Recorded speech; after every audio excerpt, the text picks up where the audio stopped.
নমস্কার বন্ধুরা, welcome to cricket and football hub. তো বন্ধুরা, তোমরা জানো আজ বিকেল 5টা থেকে মোহনবাগান দল লিগে নিজেদের চতুর্থ ম্যাচে মুখোমুখি হয়েছিল ওড়িশা এফসির বিরুদ্ধে। এর আগে জয়ের হ্যাটট্রিক করে আজ মোহনবাগান দল তারা ওড়িশা এফসির বিরুদ্ধে তাদের চতুর্থ জয়ের খোঁজে নেমেছিল।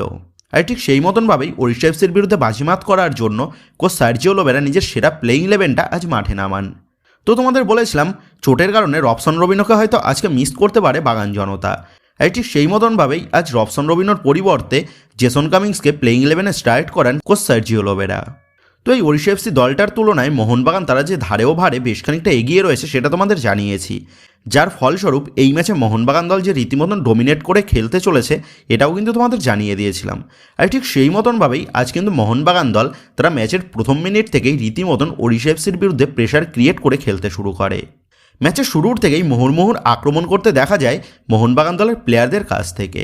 আর মোহনবাগান দলের আপফ্রন্টের প্লেয়াররা ওড়িশা এফসি দলের ডিফেন্স লাইনের উপর এতটাই চাপ ক্রিয়েট করে যার ফলে মুহূর্তের মধ্যে ওড়িশা এফসি দলের ডিফেন্স লাইনটা কিন্তু ভেঙে যায়, যার ফলস্বরূপ জেমি ম্যাকলারেন সে 14 মিনিটের মাথায় একটা দুর্দান্ত গোল তুলে আনে মোহনবাগানের হয়ে। এরপরই কিন্তু আবার জেমি ম্যাকলারেনের কাছে আরও দুটো গোল করার সুযোগ চলে আসে, তবে সেই দুটো সুযোগে সদ্ব্যবহার করতে পারেনি জেমি ম্যাকলারেন। তবে তারপর 24 মিনিটের মাথায় জেমি ম্যাকলারেন সে কিন্তু আরও একটা দুর্দান্ত গোল তুলে আনে, যার ফলে ম্যাচের ফলাফল এসে দাঁড়ায় 2-0। তো এই 2 গোল পাওয়ার পর মোহনবাগান দল তারা কিন্তু আরও আক্রমণাত্মকভাবে খেলা শুরু করে এবং ঠিক সেইভাবেই ম্যাচের শেষের দিকে এসে অর্থাৎ 42 মিনিটের মাথায় অ্যালবার্টো রড্রিগেজ সে কিন্তু একটা দূরপাল্লার একটা নর্মাল শট নেয়, যে শটটা কিন্তু কোনোভাবেই ক্যাপচার করতে পারেনি অমরিন্দর সিং। আর অ্যালবার্টো রড্রিগেজের সেই গোলের ফলেই মোহনবাগান তারা কিন্তু 3-0 গোলের ব্যবধানে এগিয়ে যায়। তবে অ্যালবার্টো রড্রিগেজ গোল দেওয়ার পরই রহিম আলী সে কিন্তু ওড়িশা এফসির হয়ে একটা গোল তুলে আনে, যার ফলে ম্যাচের ফলাফল এসে দাঁড়ায় 3-1। তবে এরপরই ম্যাচের অ্যাডেড টাইমে জেমি ম্যাকলারেন সে কিন্তু নিজের খাতায় আরও একটা গোল তুলে আনে, যার ফলে প্রথমার্ধে শেষে ম্যাচের ফলাফল এসে দাঁড়ায় 4-1। এবং এই 4 গোলের সাথেই জেমি ম্যাকলারেন সে কিন্তু নিজের হ্যাটট্রিকটাও সেরে ফেলল আজ ম্যাচের প্রথমার্ধে। তো প্রথমার্ধে মোহনবাগান তারা যে ওড়িশা এফসির ডিফেন্স লাইনকে রীতিমতন দুর্মুষ করে দিয়েছিল সেটা কিন্তু বলাই যায়। প্রথমার্ধের খেলাতে মোহনবাগানের শর্ট অন টার্গেট পজিশন সমস্ত কিছুই কিন্তু বেশি ছিল ওড়িশা এফসির থেকে। তো এইভাবেই প্রথমার্ধে কিন্তু এগিয়ে থেকেই মোহনবাগান তারা ড্রেসিং রুমে ফেরে।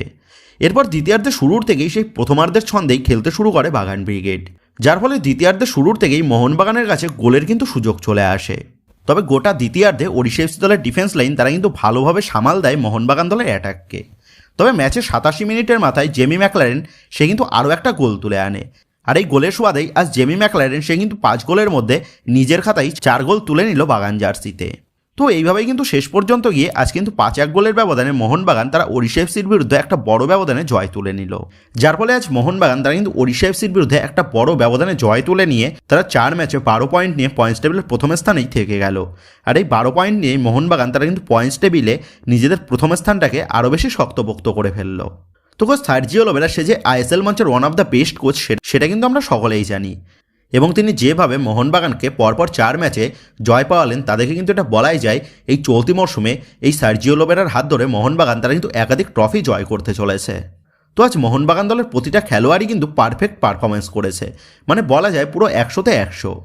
দলের প্রতিটা প্লেয়ারের পারফরমেন্সেই কিন্তু আজ সেই খিদেটা ধরা পড়েছে যে খিদেটা একটা চ্যাম্পিয়ন দলের মধ্যে আমরা বরাবর দেখে এসেছি। আর ঠিক সেই মতনভাবেই আজ কিন্তু মোহনবাগান তারা চ্যাম্পিয়ন দলের মতনই আজ ওড়িশা এফসির বিরুদ্ধে একটা বড় ব্যবধানে জয় তুলে নিল। তো বন্ধুরা, আজ মোহনবাগান দলের খেলা তোমাদের কেমন লাগলো তা কিন্তু অবশ্যই নিচে কমেন্ট করে জানিয়ে দিও। তো বন্ধুরা, এই ভিডিওটা এটুকুই ছিল। তো আসি বন্ধুরা, দেখা হচ্ছে পরের ভিডিওতে।